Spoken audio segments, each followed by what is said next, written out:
Hello student, are के classes के इस ऑनलाइन प्लेटफॉर्म पर मैं राजकुमार सवाल का आप सभी का स्वागत करता हूं। आज हम linear differential equation with constant coefficient में लास्ट लेक्चर में पहुंच गए हैं। लास्ट कॉन्सेप्ट है इसका, लेक्चर नंबर 12 है शायद ये। लगभग 12-13 लेक्चर में हमने इस पूरे पार्ट को कंप्लीट किया है और पीछे भी जितने भी हमने टॉपिक कंप्लीट किए हैं, जिसमें होमोजीनियस टाइप की थी या फिर सोल्यूबल फोर टाइप की थी या जो भी थी, उन सबको काफी डिटेल में पढ़ा है। और बीच बीच में जो मैं आप लोगों को ये ट्रिक्स सिखाता हूँ, ये और भी ज्यादा यूजफुल हो जाती है आपके लिए। और जो आप लोग एक्सरसाइज के क्वेश्चन करते हैं, इससे आप लोगों का कॉन्फिडेंस भी बढ़ता है। और इसी तरीके से अगर आप पूरा एक ऐसा कलेक्शन तैयार कर लेंगे तो आने वाले जब आप किसी भी मैथमेटिक्स से रिलेटेड किसी भी कॉम्पिटिटिव एग्जाम की तैयारी करेंगे, तब आपको काफी अच्छा फील होगा कि यार हमारे जो नोट्स हैं ये भी काफी यूजफुल है। क्योंकि जब आप किसी भी कंपटीशन एग्जाम का हिस्सा बनते हो तो वहां पर लिमिटेड टाइम में अनलिमिटेड चीजें पढ़ानी होती है। तो लिमिटेड टाइम में अनलिमिटेड चीजें फिर आउट ऑफ कंट्रोल हो जाती है। उनको कंट्रोल में अगर आप लेना चाहते हो तो फिर आपके पास अपने हाथ से लिखे हुए नोट्स, तैयार किए हुए नोट्स होने चाहिए। दोस्तों, मैं कोशिश कर रहा हूं कि हम उस मैथ्स के कॉन्सेप्ट की तह तक पहुंचे, जहां तक पॉसिबल हो सकता है तह तक ले जाने का प्रयास कर रहा हूं। डिस्क्रिप्टिव अप्रोच भी मैं आप लोगों को सिखा रहा हूं, साथ ही साथ ऑब्जेक्टिव अप्रोच पर भी आपकी पकड़ होनी चाहिए, क्योंकि दोनों ही टाइप के एग्जाम से आपको कभी गुजरना पड़ सकता है। तो आज यहाँ पर लीनियर डिफरेंशियल इक्वेशन जो हम पढ़ रहे हैं, उसमें लास्ट हमारा टॉपिक था होमोजीनियस लीनियर डिफरेंशियल इक्वेशन। अब इसमें छोटी सी एक और प्रॉब्लम आ गई, तो हम उसको पहले रिड्यूस करवाएंगे होमोजीनियस में, और उसके बाद होमोजीनियस का जो हमारा सिस्टम है उसके अकॉर्डिंग हम उसको सोल्व करने वाले हैं। Equation reduce to homogeneous linear differential equation. Linear differential equation, ये जो वर्ड है इसका मीनिंग मैं आप लोगों को काफी डिटेल में लेक्चर 1 में सिखा चुका हूँ। लीनियर डिफरेंशियल इक्वेशन क्या होती है। और अब आपका जो पूरा सेगमेंट है, इस प्रकार आप एक पेज में लिख लो कि यार इस चैप्टर के जो क्वेश्चन है ये इस टाइप के थे, इस चैप्टर के क्वेश्चन इस टाइप के थे, लीनियर डिफरेंशियल इक्वेशन के इस टाइप के। तो आप लोगों को कंफ्यूजन नहीं रहेगा, क्योंकि जब पार्ट 2 में शुरुआत करूंगा तो चैप्टर 1 में आप लोगों को थोड़ा सा यूं लगेगा कि यार ये काफी कुछ गोलमाल है। अगर आपने पीछे वाला जो सिस्टम है अगर अच्छे से पकड़ में नहीं बना रखे तो आपको चैप्टर 1 पार्ट 2 का परेशान कर सकता है। बाकी तो और भी नॉर्मल है, सिंपल ही है। क्लियर? तो स्टूडेंट, यहाँ पर आपके सामने जो डिफरेंशियल इक्वेशन होती थी पहले, वो इस टाइप की थी, x raise to power n dn/y, x raise to power n - 1 dn-1, इस टाइप की थी। उसको हम होमोजीनियस कर रहे थे। उसमें क्या था कि nth जो डेरिवेटिव, nth ऑर्डर का जो डेरिवेटिव होता है उसमें x की पावर n मल्टीप्लाई में होती है। अब की बार भी हो तो यही रहा है, nth ऑर्डर का जो डेरिवेटिव उसके मल्टीपल में x raise to power n है, लेकिन डायरेक्ट मल्टीपल में नहीं। a प्लस बी एक्स एक कॉम्बिनेशन जो है, फैक्टर जो है वो मल्टीपल में है, उसकी पावर n, उसकी पावर n - 1, ऐसे वो चलता रहता है। तो उस टाइप के जो क्वेश्चन आएंगे इसमें, जैसे इस टाइप के क्वेश्चन में आप क्या लेट करते थे, z is equals to log of x, ऐसे लेट करते थे। यहां पर जो होता है z is equals to log x let करते थे। यहां पर भी आपको कुछ ऐसा ही करना है, z is equals to log of a plus B X. Clear? z is equals to log of a plus B X. तो फिर इस तरीके से आपने जो चेंज करवाया उसके according a plus B X is equals to e raise to power z हो जाएगा। और फिर जो मैंने आप लोगों को वो लेक्चर नंबर 9 में जो शुरुआत में डिटेल बताई थी ना, कैसे रिड्यूस होता है उस सिस्टम के अकॉर्डिंग, और वो यूजफुल नहीं है आपके लिए। तो आप डायरेक्ट ये देखें कि a plus B x D y is equals to b D dash y, a plus B x का whole square D two y क्या हो जाएगा आपके बी स्क्वायर। देखो, बाकी तो ये सिस्टम पहले भी था, ये पहले भी था, लेकिन कांस्टेंट नहीं था ना। अब ये कांस्टेंट आया है तो कांस्टेंट इस तरीके से इंक्रीज होता रहेगा, बी स्क्वायर, और nth ऑर्डर में ये B raise to power n, और ये n फैक्टर हो जाएंगे। क्लियर? तो इस पर हम एक एग्जांपल करते हैं, 3-4 एग्जांपल करते हैं, उससे ये चीजें और भी आपको ठीक लगेगी। देखो,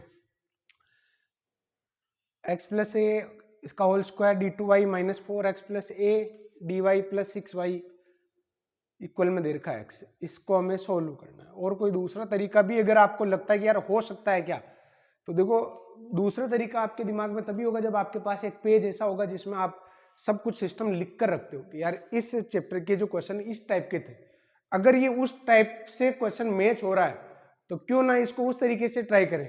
और जब मैं आपको कह रहा हूँ ना कि पार्ट 2 का जो चैप्टर 1 है ना, उसमें आपको बहुत सारे क्वेश्चन ऐसे मिलेंगे जो यार होमोजीनियस है, तो ये तो रिड्यूस हो सकता है होमोजीनियस में, तो आप फिर ट्राई करना, क्योंकि फिर धीरे धीरे आगे बढ़ेंगे तो पीछे के जो कॉन्सेप्ट है थोड़े तरह के भूल जाते हैं, तो हमें केवल वही लगता है कि यार यही मेथड होगा इसके लिए। क्लियर? तो जरूर पीछे वाले जो मेथड है उनको भी आप अपडेट रखें। अभी हम जो पढ़ रहे हैं उसमें ये होमोजीनियस तो नहीं है, होमोजीनियस नहीं है तो इसको हम रिड्यूस करवाने वाले हैं। होमोजीनियस में इसको रिड्यूस करवाने के लिए आपको क्या करना है, लेट करना है। Let z is equals to log of x plus a, और x plus a is equals to e raise to power में z। अब आप इसको सोल्व करिए। अच्छा देखो अभी चेंज, क्योंकि पहला क्वेश्चन कर रहे हैं ना, तो ये आपके y में चेंज होगा ही नहीं, x plus A D Y, इसको आप क्या लिखेंगे, तो देखो थोड़ा सा आप पीछे चलेंगे तो x का जो कोफिशिएंट होता है ना उसका महत्व है, जो आपके इंडिविजुअल जो कांस्टेंट लिखा हुआ है ये तो बिल्कुल गायब हो जाता है, इसका कोई सेंस नहीं। जैसे ये x का कोफिशिएंट क्या है, b है, तो b है यहाँ पर, a कहाँ गया, एक डेरिवेटिव लेंगे तो वो 0 हो जाएगा। क्लियर? b का जो यहाँ पर मल्टीपल है वो आपकी b स्क्वायर बन के आता है। तो आप इस क्वेश्चन में देखो कि पोजीशन को आप अगर इंटरचेंज कर देते हो ना, तो देखो ना a प्लस, देखो इसने भी जानबूझ के पोजीशन को उल्टा लिखा है ताकि आपको लगे कि यार ये a स्क्वायर a क्यूब इस टाइप का लिखा जाए, जबकि x का कोफिशिएंट तो आपके 1 है और x का कोफिशिएंट 1 है, तो आप इसको क्या लिखेंगे, 1 into D dash Y. Clear? और x प्लस ए इसका होल स्क्वायर और डी टू वाई, इसकी जगह आप क्या लिखेंगे, 1 का स्क्वायर डी डेस और D dash minus 1 into Y, ये लिखेंगे। क्लियर?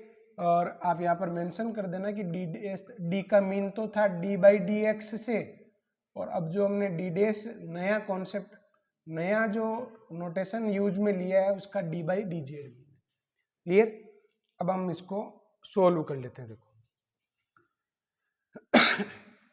ये क्या बन जाएगा आपके, D dash square D dash minus 1 into Y और माइनस में 4 D dash Y plus 6 Y और इक्वल में x, तो x की जगह क्या लिखोगे, तो ये लिखोगे आप e raise to power z minus a, क्योंकि x plus a is equals to आपके क्या है, e raise to power z, तो आपके पास तो x ही है ना, तो x की जगह क्या रिप्लेस हो जाएगा, e raise to power z minus a। Clear? अगर आप इसको कैलकुलेट करते हैं तो ये आ जाएगा आपके D dash square minus D dash minus 4 D dash plus 6 y e raise to power z और माइनस में ए। देन स्टूडेंट ये हो जाएगा D dash square minus 5 D dash plus में 6। अब तो इस क्वेश्चन में कुछ भी नहीं बचा है, वो पुराना वाला क्वेश्चन ही हो गया, और जिसको हम सोल्व कर लेंगे। इसको आप इक्वेशन सेकेंड दे दीजिए, ये इक्वेशन आपके फर्स्ट थी। C F solution of equation second पर हम काम कर रहे हैं, जिसमें सबसे पहले सी एफ की अगर हम बात करें तो इसके लिए हमें चाहिए ऑक्सिलरी इक्वेशन। तो ये आ जाएगा आपके M square minus 5m plus 6 equal में 0, जिसके दो फैक्टर हो रहे हैं m माइनस 2 और m माइनस 3। तो m की दो वैल्यू हो गई 2 और 3। तो सी एफ क्या हो जाएगा आपके, ये हो जाएगा आपके C1 E raise to power, किधर गया, जेड में ना, हाँ तो इसका तो लिख लेंगे Z to Z E raise to power 2z और C2 E raise to power में 3z। ये आपके सेकेंड का सॉल्यूशन हम कर रहे हैं। फिर फाइनली जब इक्वेशन सेकेंड का सॉल्यूशन पूरा हो जाएगा तो हम इक्वेशन फर्स्ट का सॉल्यूशन लिख देंगे। अब पी निकालना है भाई, पी तो देखो ये 1 अपॉन में फैक्टर हमने कर ही लिए ना, डी डेस माइनस 2 और डी डेस माइनस 3 और ई रेस टू पावर जेड और माइनस में ए, ये आपकी क्यू है। तो दोनों पर अलग अलग ऑपरेट करवा देते हैं।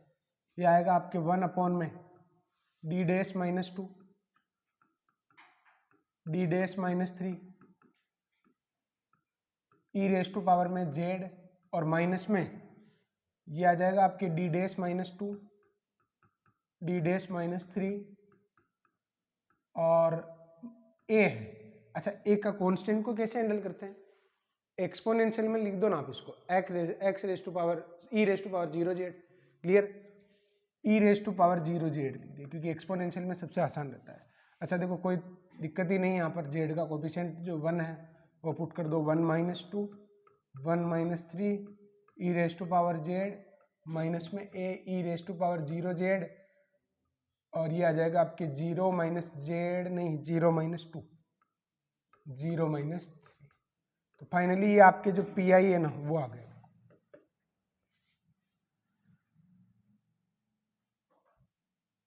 पी आई ये क्या हो जाएगा, -1 जब -2 से मल्टीप्लाई होगा तो e raise to power z upon में 2 और 6 हो जाएगा ना तो माइनस। तो स्टूडेंट यहाँ पर इक्वेशन सेकेंड का जो सॉल्यूशन है वो आपके क्या आ जाएगा, y is equals to C F plus P I.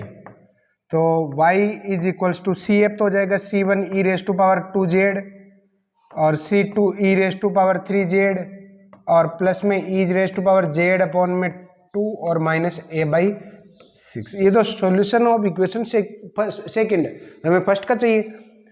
So since z is equals to आपने क्या लेट किया था, log of x plus a, और x प्लस a जहां पर भी दिखेगा वहां पर e raise to power z put कर देना। क्लियर? तो ये वाली स्थिति हमें पुट करनी है। तो क्या आएगा देखो, solution of equation first, solution of equation first y is equals to C1 e raise to power 2z। देखो e raise to power z equals to this, then e raise to power 2z क्या होगा, x plus a इसका whole square. तो ये आ जाएगा आपके x plus a इसका whole square, C2 x plus a इसका whole cube plus e raise to power z, it means x plus a upon में 2 और माइनस a/6। a तो कांस्टेंट ही है तो ये a/6 है। अब आप एक काम जरूर करें कि यहाँ पर इन दोनों को एलसीएम लेकर एक साथ ले आना, क्योंकि यहाँ पर एक टर्म आपके a वाली जो है ना 3a - 2a ऐड और लेस हो सकती है। क्लियर? तो ये फाइनली सॉल्यूशन हो गया आपके एग्जाम्पल फर्स्ट का। क्लियर? अब स्टूडेंट यहाँ पर मैं बढ़ता हूँ नेक्स्ट एग्जाम्पल पर। अब स्टूडेंट आपके सामने नेक्स्ट एग्जाम्पल है, देखो 1 + 2x इसका होल स्क्वायर। इसी टाइप का क्वेश्चन है जो मैंने प्रीवियस जो किया था ना, सेम यही क्वेश्चन है, यही लॉजिक, इसी टाइप से क्वेश्चन को सोल्व करना है। क्लियर? तो सबसे पहले हम लेट करेंगे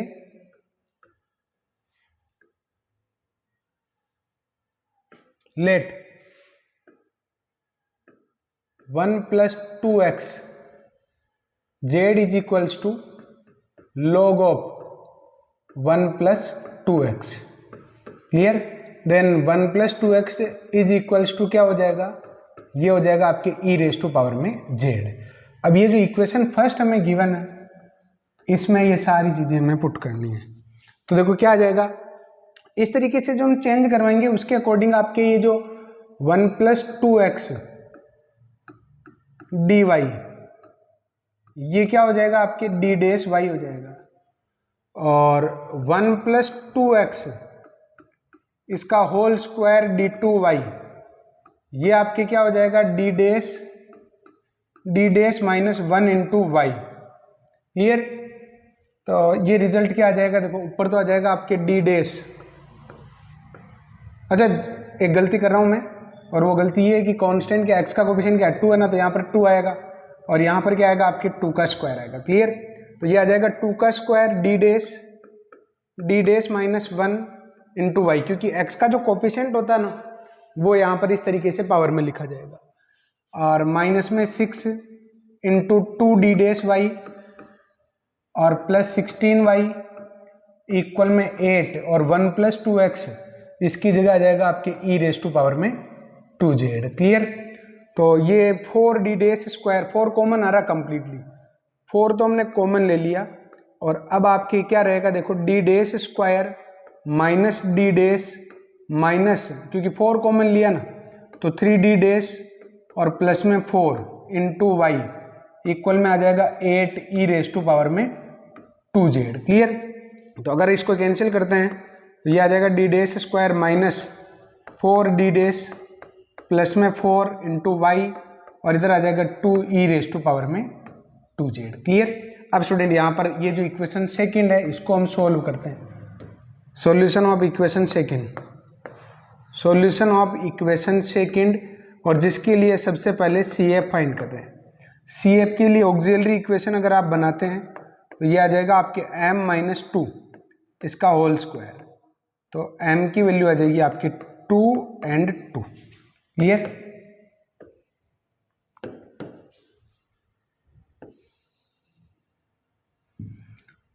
CF आ जाएगा आपके C1 प्लस C2z और e रेज टू पावर में 2z। क्लियर। अब हम फाइंड करते हैं PI। इक्वेशन सेकंड का PI हम फाइंड करने वाले हैं।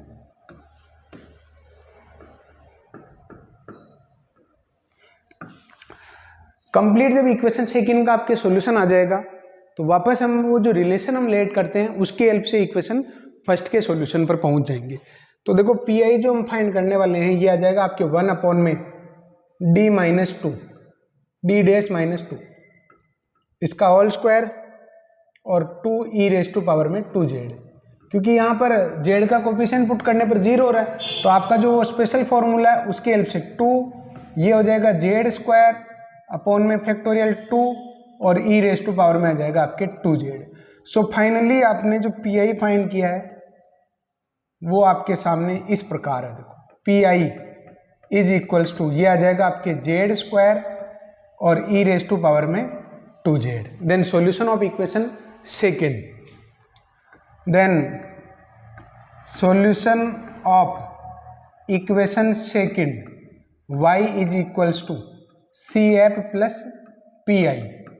तो y is equals to CF तो क्या आपके C1 प्लस C2z और e रेज टू पावर में 2z और PI आपके क्या हो जाएगा, ये हो जाएगा z स्क्वायर और e रेज टू पावर में 2z।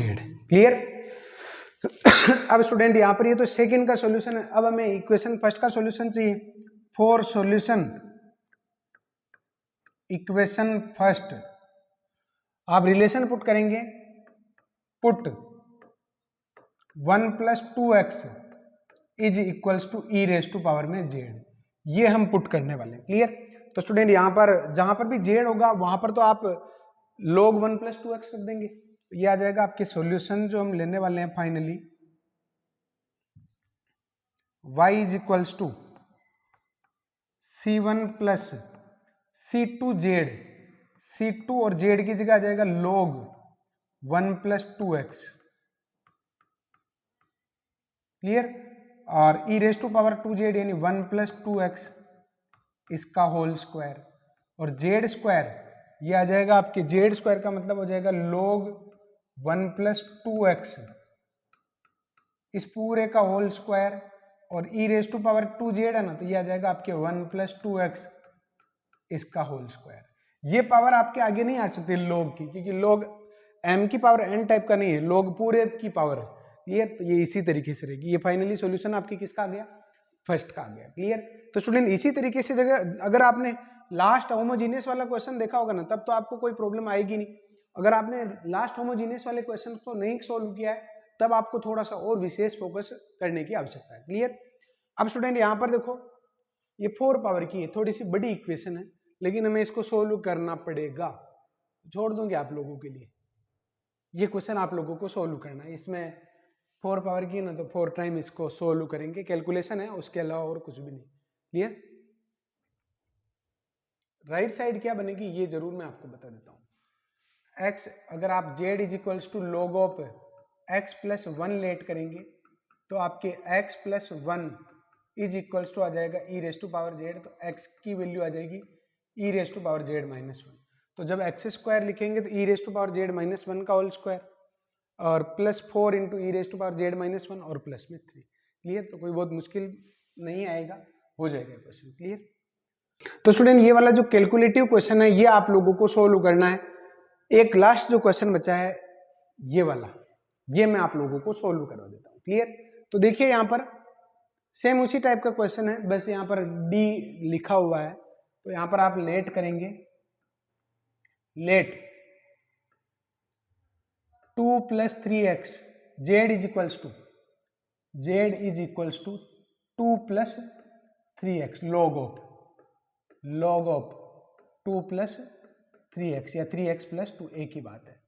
तो आपके e⁻z क्या हो जाएगा, ये हो जाएगा 2 + 3x। तो आपके जो डेरिवेटिव है ना 3 प्लस या 2 + 3x 2 + 3x dy, इसकी जगह आप क्या लिख देंगे 3 की पावर 1 और d डैश y।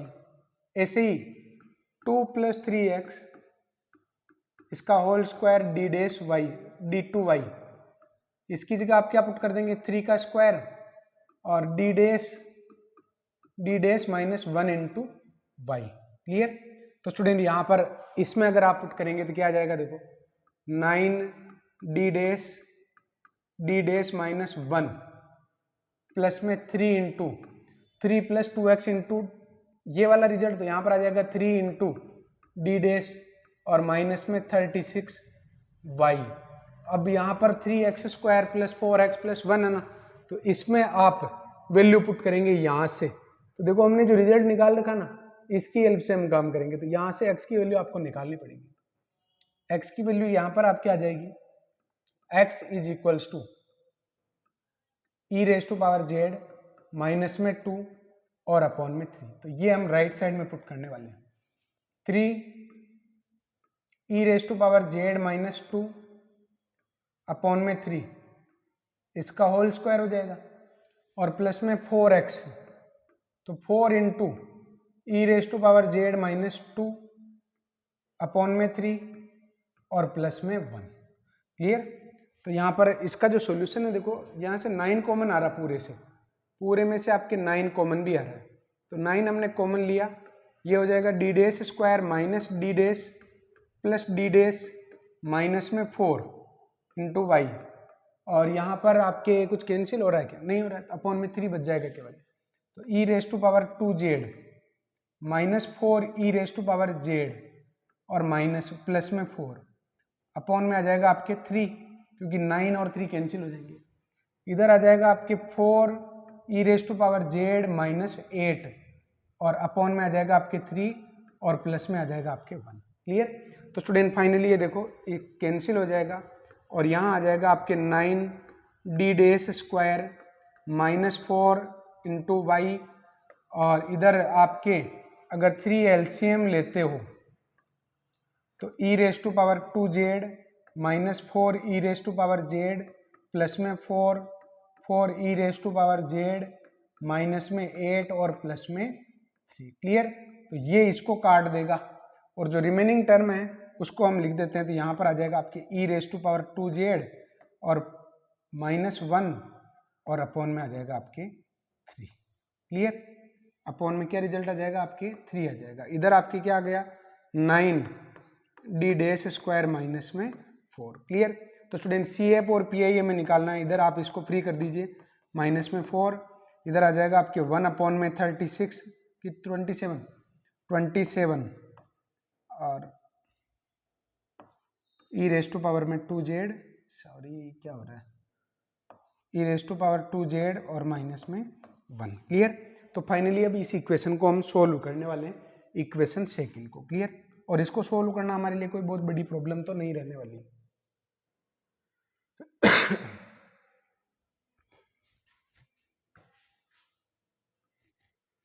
CF अगर हम निकालेंगे तो इसके लिए ऑक्सिलरी इक्वेशन ये आ जाएगी आपके m² - 4 is equals to 0।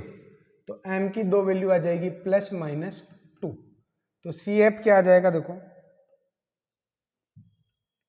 CF ये आ जाएगा आपके C1 e⁻2z और C2 e⁻2z।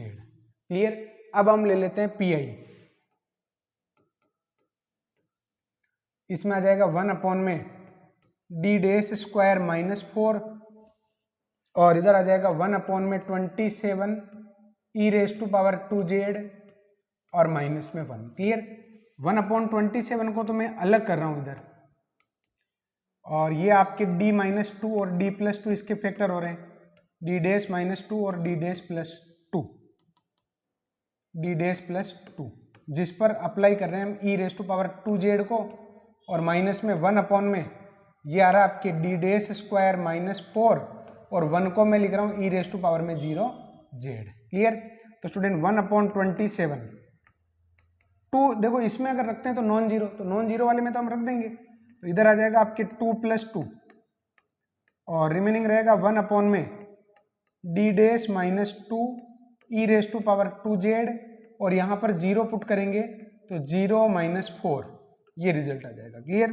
तो 1 अपॉन में 27 और 1/4 ये आ जाएगा आपके z e raise to power में 2z फैक्टोरियल में 1 और प्लस में 1/4 प्लस 1/4, और अगर आप कॉमन लेते हैं तो आपके पी क्या आ जाएगा 108 और मल्टीपल में z e raise to power 2z और प्लस में आ जाएगा आपके 1।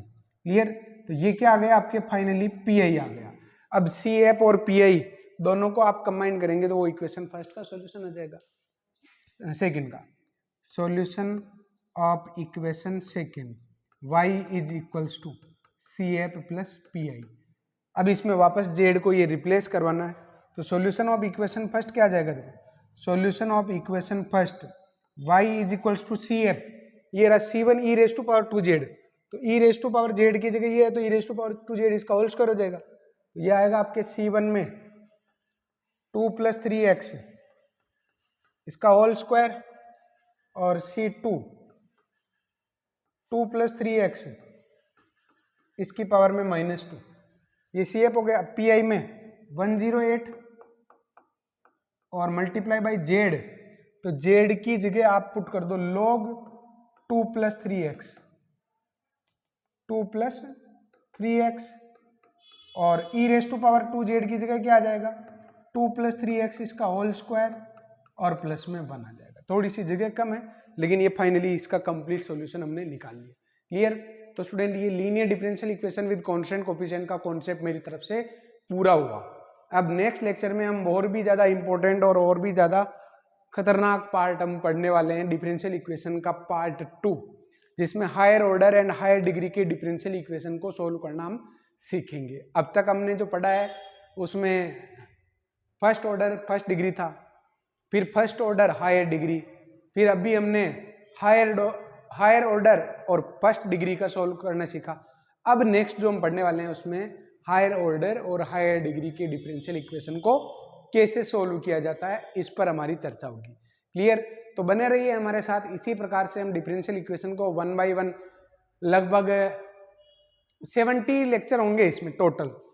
अगर कंप्लीट में बात करूं तो 70 लेक्चर में ये कंप्लीट होने वाली, लेकिन 70 लेक्चर जो डिफरेंशियल इक्वेशन के हम आप लोगों को प्रोवाइड करवाएंगे एकदम परफेक्ट डायरेक्शनल होंगे और आप लोगों को डिफरेंशियल इक्वेशन में एक सिंगल डाउट भी नहीं रहने वाला है। क्लियर? तो दोस्तों मिलते हैं नेक्स्ट लेक्चर में कुछ नए कॉन्सेप्ट के साथ। आज की क्लास में बस इतना ही। Thank you.